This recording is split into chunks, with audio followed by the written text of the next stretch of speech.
وسله والو غلو په سند ايالت کې له پاکستاني پوليسو موټر او وسلې تښتولي او یو شمير له ځان سره ژوندۍ بوولي دي.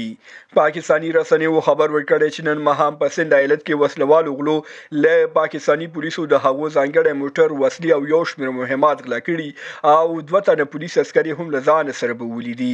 یا ته په حج د سند ايالت په شکارپور سیمه کې شوې ده. پولیس لدی سیمې د تیریدو په حال کې و چې د وسله والو غلو کمین کې بند پاتې شو. پولیسو غوښتل چې نوې وسلې د لاړکانا لابراتوار ته د مینې او ارزونې لپاره انتقال کړي چې په لار کې ترې غلو لوټلي دي.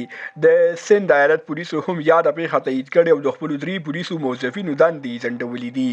پاکستاني پولیسو ویلي چې دا وسلې د اکتوبر میاشتې په 2 نیټه د تلاشي په وخت نیولې وي او په توري دوه تنه هم نیول شوي وو. معلومات ښایي چې په وړل شوو وسلو کې یو سل 38 تمانچې 200 شاجورونه او ډیر شمیر مرمۍ شاملې دي. له ملتیا مو نړۍ مننه شیر او سبسکرایب مو هیر نشي تر بیا خې چارې